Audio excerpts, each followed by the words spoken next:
자, 이번에는 법률의 해석의 두 번째 주제인 규범적 해석 살펴보도록 하겠습니다.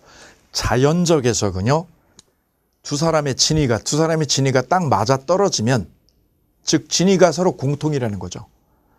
27만 원이라고 거래하려고 했잖아요. 진위가 서로 공통으로 맞아 떨어졌죠. 다만 표시를 5표시로 27원이라고 표시를 잘못했잖아요. 그러면 표시된 거 무시하는 거야. 왜요? 두 사람의 진위가 공통일 때, 그때가 자연적 해석이 작동될 때죠. 5표시 무효 원칙이 대표적으로 거기에 들어가요. 근데 규범적 해석은 뭐예요? 표시된 대로, 표시된 문구대로 풀어나가는 방법이에요. 이게 규범적 해석이 되겠습니다. 그래서 규범적 해석 그러면 옆에다 써보세요. 의사냐 표시냐 따질 때 뭐 가지고요? 표시대로 해석을 해주는 거고요. 자연적 해석은 뭐대로? 의사대로. 실제 의사를 가지고 해석을 해주는 거예요. 요 점에서 확연하게 대비가 되죠. 이 규범적 해석 보도록 하겠습니다. 규범적 해석은 의사가 중점이 아니라 뭐가 중점이에요? 표시죠. 표시 행위를 가지고요. 표시 행위에서 어떻게 해요? 추단을 한다. 추단. 표시 행위를 가지고 추단한다고 그래요. 추단이 뭐예요? 추정해서 판단하는 거죠. 그게 무슨 해석이라고요? 규범적 해석이다라고 소개를 드렸습니다. 자, 그러면 규범적 해석이 구체적으로 어떻게 우리 대법원 판례에 소개되어 있는지 그거 한두 개만 보도록 하겠습니다. 밑에 관련 판례 1번, 2번, 3번, 4번 여러 개 있는데 그중에 2번 볼게요. 2번 판례는 이런 사건을 담고 있습니다. A가 가지고 있는 회사가, 이 회사가 경영 실적이 안 좋고 이러니까요. 회사를 넘기기로 해서 넘기기로. 그래서 이분이 회사를 인수하는 입장. 근데 인수할 때 저 전 회사 사장님하고 인수하는 세장님하고 둘이 만나서 금액이나 기타 등등 합의를 할 때 이 회사 사장님이요. 인수하는 분한테 뭐라고 했냐면 우리 직원들의 고용 승계, 고용을 꼭 승계시켜달라 이렇게 얘기를 한 거죠. 고용을 승계하는 거. 이거를 보장시켜달라. 우리 직원 자르지 말아달라. 나하고 같이 고생을 엄청 했던 직원들인데 이분들 자르지 말고 그대로 고용 승계를 좀 보장해달라 그랬어요. 이때 이 인수하는 사장님이 뭐 한다고요? 만약에 이 계약서에다 뭐라고요? 반드시 보장한다. 반드시 고용 승계를 뭐 한다? 보장한다. 그러면 이걸 어떻게 해야 돼요? 고용 승계를 책임져야죠. 만약에 책임 아니에요. 고용을 그러고 나서 잘라버리면 법적 의무를 위반한 거죠. 그런데 이렇게 적어놓은 게 아니라 뭐라고 적었냐면 이분이 고용 승계 시켜주세요라고 요구한 거죠. 그때 B가 뭐라고 한 거냐면 계약서에다 최대한 노력한다라고 적었다는 거죠. 최대한.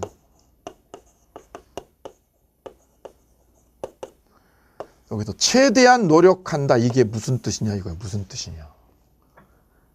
왜냐? 왜 문제되냐. 이분이 인수를 하고 나서 3개월 뒤에 전에 임원들을 다 쳐버렸다고. 이분이 들어보니까 자기 밑에 있던 직원들이 다 잘려 나온 거죠. 그래서 이분이 아니 왜 고용승계 보장해놓는다고 해놓고 왜 다 잘라버리냐. 이거 가지고 문제가 된 거죠. 그럼 최대한 노력한다는 말이 이 최대한 노력한다는 말이 무슨 의미냐.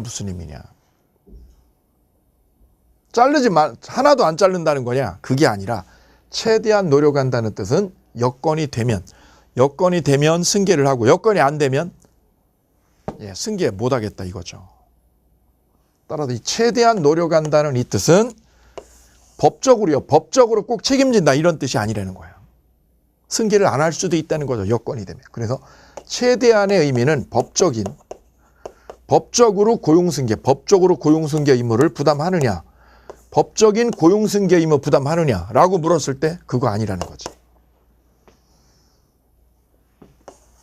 자, 그 문제입니다. 한번 읽어볼게요. 어떠한 의무를 부담하는 내용의 기재가 있는 문헌에 협조를 최대한 한다라고 기재되어 있는 경우 이거 특별한 사정이 없는 한 당사자가 그와 같은 문구를 기재한 객관적인 의미는 문면 자체로 볼 때 그러한 의무를 법적으로 부담할 수는 없다는 거죠. 법적 의무가 없다는 거에 밑줄어 볼게요. 법적으로 책임진다고요? 그건 아니라는 거지. 그럼 무슨 뜻이냐? 사정이 허락되는 한 사실상 이행하겠다 이런 취지다. 그럼 사정이 허락될 때만 이행한다는 거죠. 뒤집으면 사정이 허락 안 되면 자를 수도 있다는 거죠. 그래서 최대한이라는 말은 책임 안 져도 되는 거예요. 최대한이라는 말은. 그렇죠. 최대한이라는 말. 그래서 내가 최대한 결혼할 때 당신을 사랑할 거야. 이거는 사랑 안 해도 된다는 거죠. 예, 이렇게 해석을 우리 대법원은 해내고 있어요. 다음 밑에 4번이요. 4번에 별 3개요. 4번은 뭐냐면 전원합의체 판례입니다. 여기서 전원합의체 판례라는 뜻은 잠깐 소개를 하면 전원합의체라는 거는 대법관끼리 의견이 상충된 거야. A대법관, B대법관 이렇게 의견이 서로 상충될 때 이거를 대법원 전원합의체에다 해부한다라고 그래요. 그래서 전원합의체에 해부됐다라는 말은 의견이 만장일치라는 뜻이 절대 아니에요. 의견이 뭐하다? 상충되다는 뜻이 전원합의체입니다. 그럼 결론은 어떻게 내요? 다수결로. 대법관 전체 의견 중에서 다수결로 결론 낸 게 바로 전원합의체지 만장일치다 이렇게 오해하시면 안 돼요. 따라서 대법원 전원합의체로 올라갔다는 거는 대법관 간의 의견이 어떻다는 거예요? 의견이 충돌되고 있다는 거죠. 그래서 법리적으로 중요한 내용이 들어있어요. 그래서 전합이라고 된 거. 전원합의체를 줄여서 전합이라고 돼 있어요. 대판전이라고 돼 있죠. 그 전이 전원합의체를 줄여놓은 거예요. 이거는 시험에 출제율이 굉장히 높다는 거죠. 그래서 대판전이라고 된 거는 전원합의체 판결의 줄임말이에요. 그래서 거의 시험에 매년 나와요. 전이라고 되어 있는 거는 대판 전원합의체는 시험에 이미 다 나왔던 거예요. 다 나왔다 라고 보시면 좋습니다. 그래서 민법 시험 공부의 첫 번째는 전원합의체 판결을 정리하는 거예요. 자, 그 4번이요. 4번 보도록 하겠습니다. 4번은 밑에다 이렇게 적어볼게요.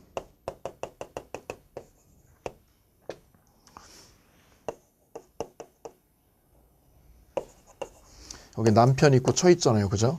네. 이때 남편이 돈을 여기다가 이렇게 50억을 줬어. 50억을. 누구한테요? 처한테.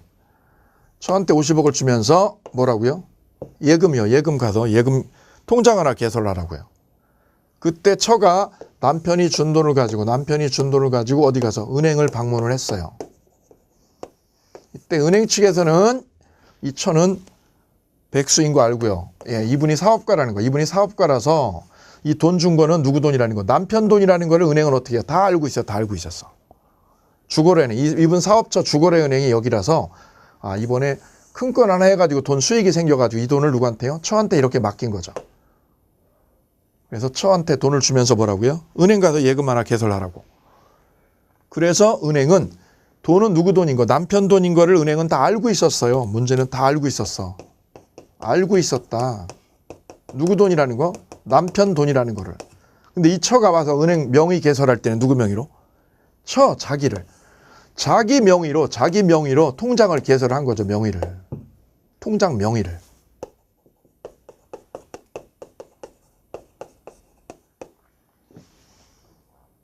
오케이. 그럼 은행하고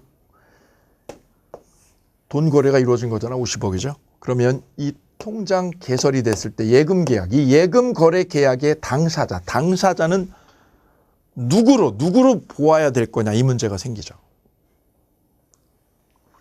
그럼 예금 계약에 있어서 이렇게 예금 계약을 할 때 고객하고 은행하고 예금 계약을 할 때 지금 현재 계약서상으로요. 통장 명의로는 누구로 된 거죠? 처죠. 처 이분.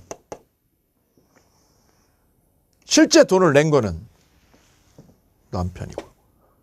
문제는 은행이 그거를 몰라 쓴 게 아니라 알고 있었다는 거죠. 얘 남편 돈 가지고 처가 명의 개설한 거죠. 통장 개설을.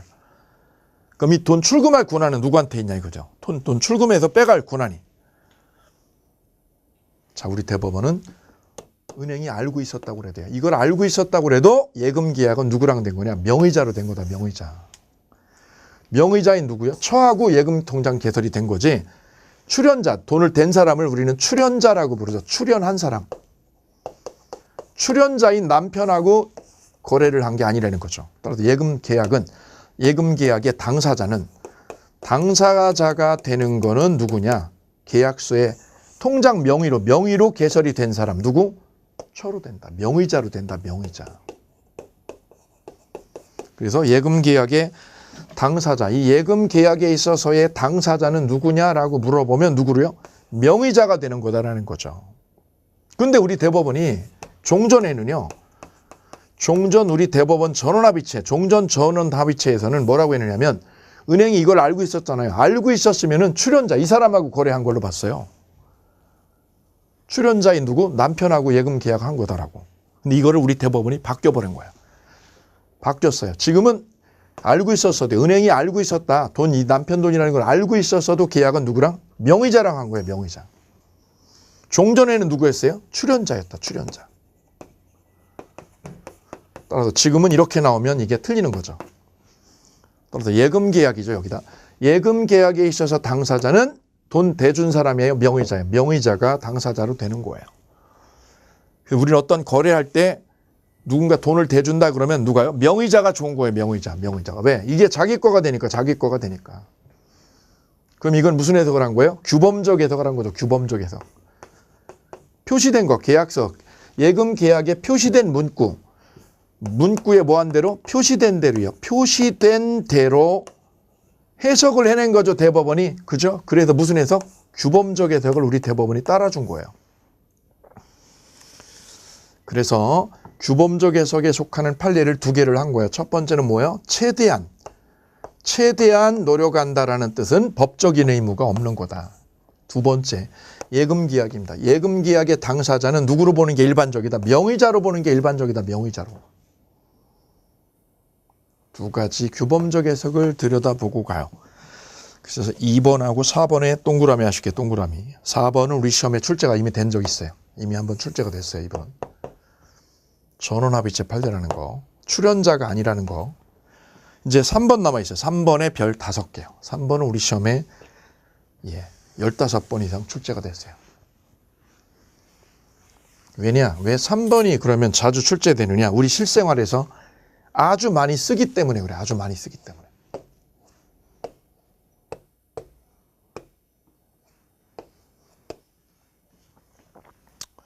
자, 볼까? A가 사업에서 부도를 맞았어. 부도를 우리가 30억 넘게 맞아버렸어요. 빚이 너무 많은 거야. 그래서 가족하고도 지금 상태가 너무 안 좋은 상황으로 내몰렸어요.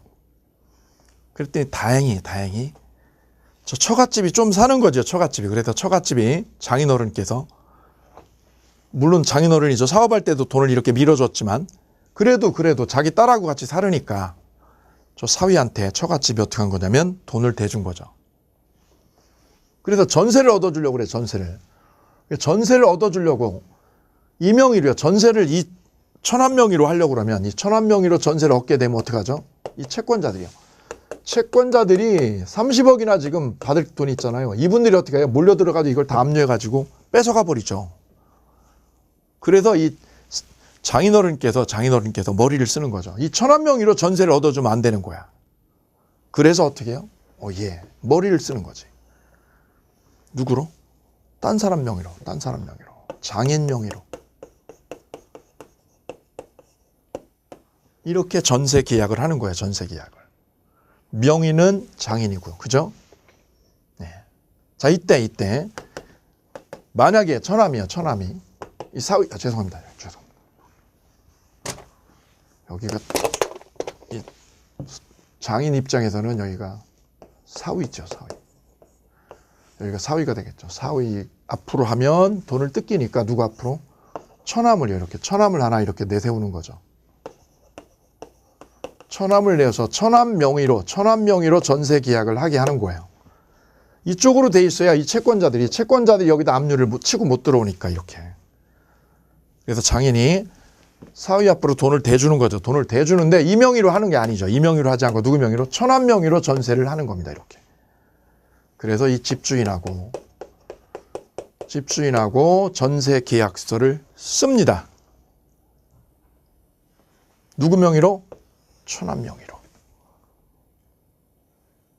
그러면 계약서상으로요. 집주인하고 이 계약서상, 전세 계약서상으로는 누구로 이름이 적혀요? 처남이요.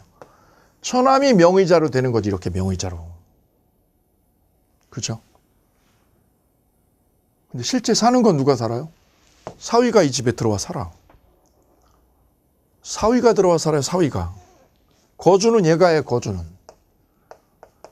명의는 누구로 돼 있고요? 처남으로 명의자가 돼 있어, 명의자가. 그죠? 그럼 이 계약은요, 이 계약은 집주인하고 저 전세 계약은 누구랑 한 걸까요? 이 문제가 생기죠. 이 문제가 바로 이거예요. 똑같죠, 똑같이.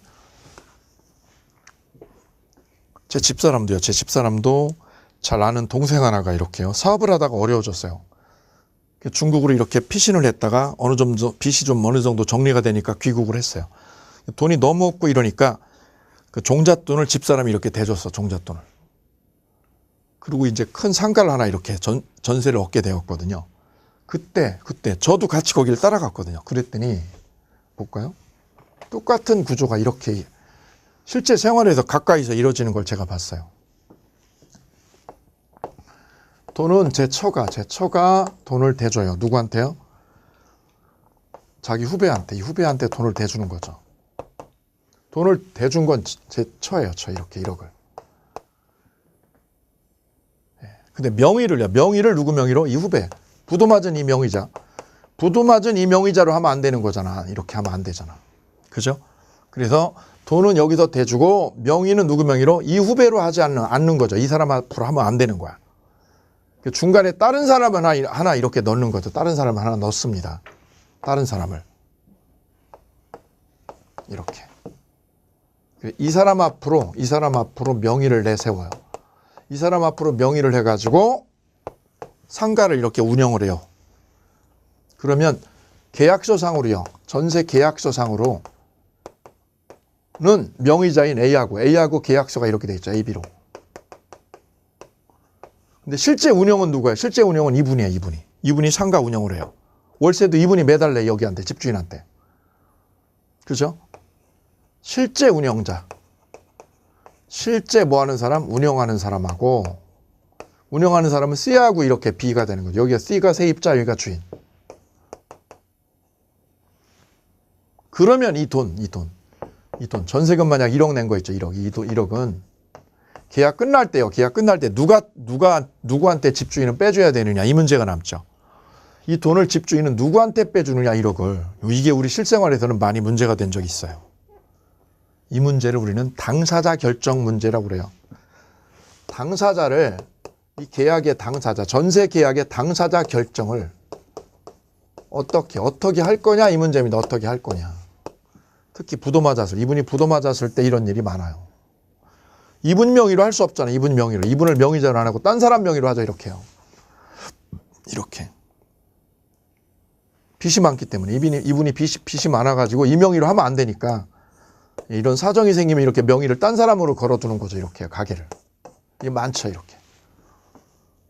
그럼 어떻게 당사자? 이 전세계약의 당사자는 집주인하고 명의자하고 될까요? 아니면 집주인하고 실제 운영자 C하고 될까요? 이 문제가 생기죠. 이때 우리 대법원 입장은 이렇게 결정을 해요. 행위자, 실제 여기서 운영을 하고 실제 행위를 하는 사람은 이분이죠. 이분을 행위자라고 그래요. 행위자. 여기는 뭐라고 그래요? 명의자. 계약서 명의죠. 계약서 명의는 이분으로 돼 있고요. 행위는 이 사람이 하는 거죠. 운영은. 이분이 그래 월세 200씩 계속 집어넣고 있더라고. 집사람 후배가 이렇게. 그럼 계약은요. 이 전세 계약은 누구랑 된 거냐? 나중에 전세금 누구한테 빼줄 거냐? 누구한테 빼줄 거야? 명의자한테 빼줘요? 실제 운영자한테 빼줘요? 이 문제가 남죠? 판례는 이렇게 얘기를 해요. 행위자와 상대방의 의사가, 두 사람의 의사가 뭐하면 합치가 되면, 합치를 일치라고 그래. 일치. 어떻게 일치가 되었느냐? 둘이 합의하게 날렸다. 이거 합의하게 달렸다는 거죠. 이분이 이 집주인하고 계약할 때 가서 얘기를 하는 거죠. 뭐라고요? 명의는 이 사람인데요. 명의는 A인데요. 내 친구야, 내 친구. 명의는 이 친구인데요. 내가 운영을 할 거예요. 내가 운영자입니다. 운영자.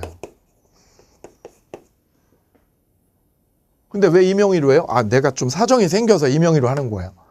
그래서 실질적으로 나중에 나갈 때는 1억을 나한테 돌려주셔야 돼요. 라고 이분이 얘기를 했어요. 그래서 이분도 뭐라고요? 그렇게 하지요. 그렇게 합시다. 합의가 됐죠. 행위자와 누구요? 상대방의 의사가 어떻게 되면 일치가 됐다. 합의가 됐다. 일치가 됐다. 어떻게 하기로요? 명의자가 아니라 이 사람으로 거래하자. C로 하자. 이 사람이 그럼 계약 당사자가 되는 거야. 둘이 뭐 한 대로? 합의한 대로, 둘이 합의한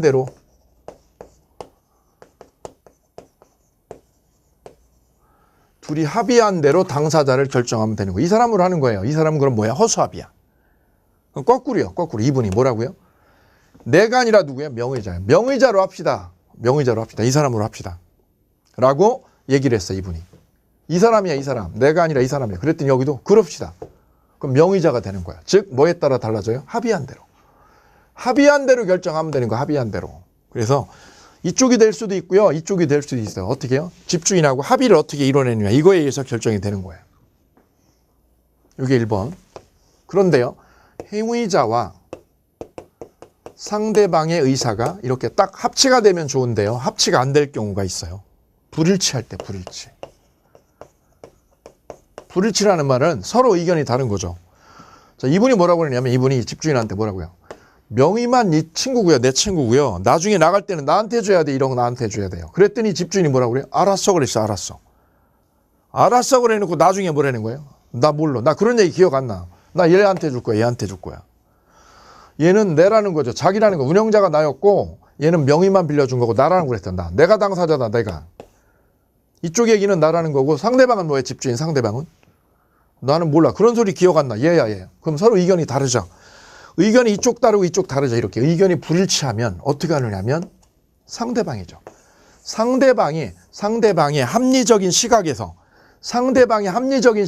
누구를 당사자로 볼 거냐. 그거를 추론해 가지고 결정하라 이거죠. 누구 시각에서? 상대방의 시각에서 당사자를 결정하라. 이렇게 판단을 하고 있어요. 합치가 되면 두 사람의 의사가 뭐한 대로? 합의대로, 일치한 대로. 둘이 합의한 대로 하라고, 합의한 대로. 그런데 불일치되면 어떻게 하냐고. 얘 다르고 얘 달라 의견이. 그러면 누구요? 상대방. 이 사람 입장에서 결정을 하라는 거예요. 상대방의 합리적인 시각에 의해서 결정을 해줘라라는 거죠. 따라서 얘가 내가 당사자요 라고 했었는데 명의만 얘로 돼 있고 이거 돈 못 받을 수도 있는 거죠. 얘가 상대방이 주장하는 거에 따라서 달라지니까 이렇게. 자, 이 문제를 뭐라고 그래요? 당사자 결정 판례라고 그래요. 당사자 결정. 예, 특히 부도 맞았을 때 이렇게 부도 맞거나 이런 사정 생기면 이렇게 명의를 딴 사람으로 걸어놓고 가게를 돌리고 운영하는 경우 많이 있어요. 회사가 부도 맞아도 이렇게 되는 경우도 꽤 있고요. 예, 이게 바로 당사자 결정이에요. 상대방이 칼자루 쥐는 거죠. 얘가 칼자루 쥐고 있는 거죠. 얘가 뭐라고요? 이야 이쪽이다 그러면 이쪽이 되는 거고요. 이쪽이야 그러면 이쪽이 되는 거죠. 왜요? 이게 그 말이죠. 상대방의 합리적인 시각에 의해서 칼자루가 쥐어진다, 결정되어진다 이런 뜻. 자, 읽어보면 계약을 체결하는 행위자가 타인의 이름으로 법률 행위를 한 경우 행위자 또는 명의인 가운데 누구를 계약의 당사자로 볼 것인가에 관하여 행위자 또는 명의를 당사자로 확정해야 되고 행위자 그리고 상대방의 의사가 일치하지 않을 때 일치하면 뭐한 대로? 일치한 대로요. 일치하면 일치하는 대로 확정하고요. 일치하지 않으면 불일치하면 재반 사정을 토대로 상대방의 합리적인 사람이라면 행위자와 명의자 중 누구를 당사자로 이해할 것인지에 의해서 당사자를 결정해 줘라. 즉 누구 시각에 의해서? 상대방의 합리적인 관점에서 상대방을 결정해 줘라. 이렇게 판시를 하고 있어요. 두 가지로 나눠서 정리하셔야 됩니다. 일치하면 일치하는 대로, 일치하지 않으면 상대방의 관점에서. 오케이. 자, 그리고 뒤로 넘어가면 보충적 해석 나와 있거든요. 보충적 해석. 이거 시험에 나온 적이 한 번도 없으니까 그냥 패스할게요. 다음, 법률행위 해석의 기준. 자, 법률행위 해석을 그럼 어떻게 하느냐? 잣대가 있어야죠. 해석할 잣대가. 그 잣대가 105조와 106조에 나와 있어요. 105조 보도록 하겠습니다. 105조는요.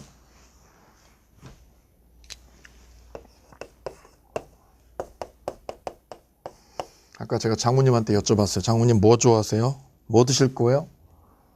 뭐 드실 거예요? 그랬더니 장모님이 뭐라고요? 짜장면이라고 그랬어요. 짜장면. 그러면 저는 뭐를 사드려요? 짜장면 사드리죠. 왜? 말씀을 표시를 이렇게 하셨잖아. 그럼 상대방은 무슨 해석을 한 거죠? 규범적 해석. 표시한 대로 해석을 한 거래. 그건 진위를 몰랐을 때죠. 몰랐을 때는 이대로 하는 거죠.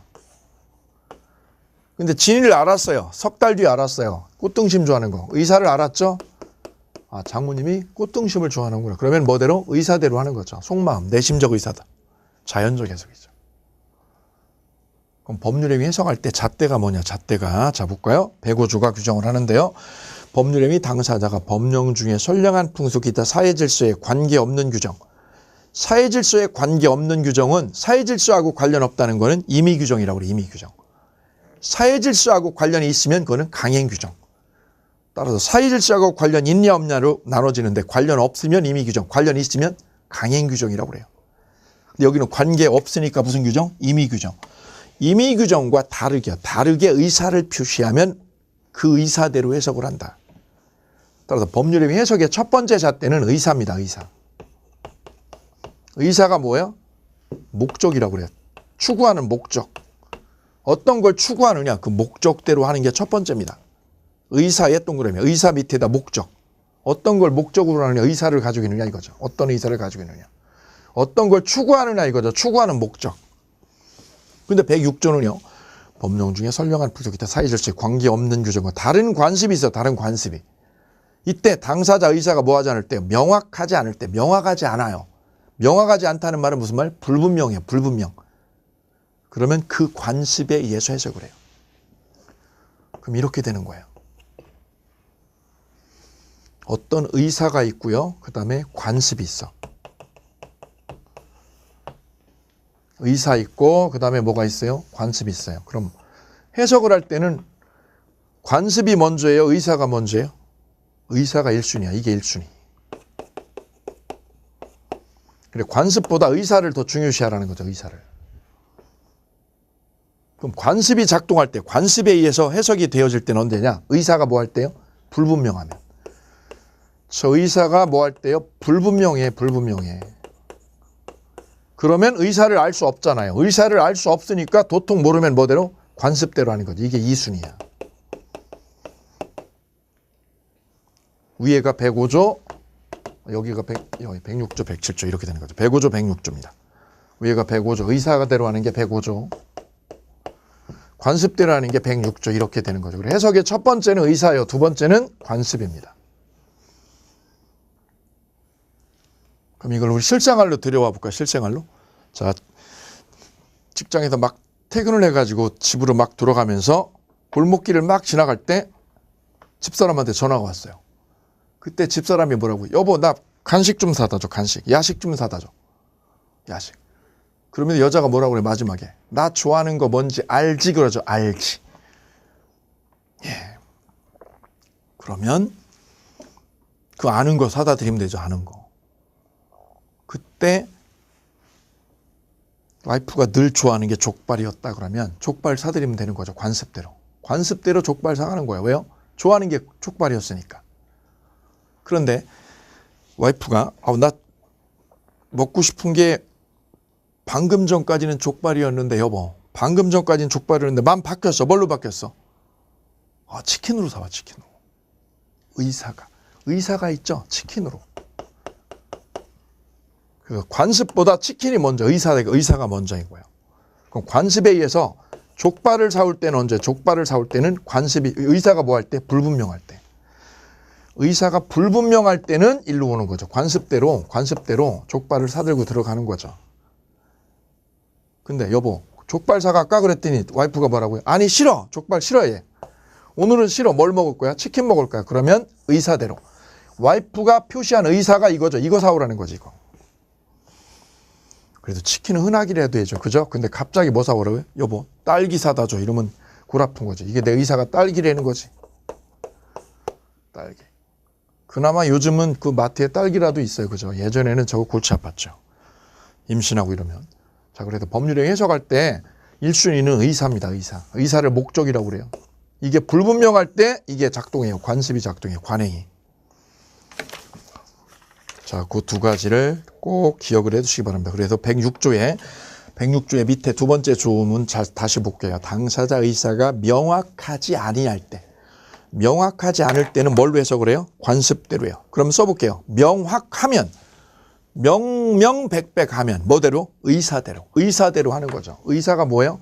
오늘은 여보 딸기 먹고 싶어. 그럼 딸기 사가는 거예요. 그죠? 오늘은 광어 먹고 싶어. 그럼 광어를 사가는 거예요. 의사가 명명백백하면. 근데 의사가 불분명하잖아요. 그러면 뭐대로? 관습대로 족발이다. 자, 그래도 법률임이 해석까지 보셨어요. 뒷부분은 안 읽어도 돼요. 시험에 출제된 적이 전혀 없어요. 자, 이렇게 해서 법률임위까지 정리가 되셨습니다. 자, 이렇게 이론 정리, 심화 이론이 정리가 되면 이제 여러분은 책을 딱 덮으시고 뭘로? 기출문제로. 기출문제를 딱 꺼내놓고 기출문제로 이론 그동안 담금질한 거를 문제를 통해서 실전 연습을 하는 거죠. 그러면 효과가 서로 상승 효과를 내요. 자, 그래서 다음 시간에는요, 기출문제를 꼭 한번 점검을 병행해서 해주실 거를 부탁드리면서 오늘 마치겠습니다.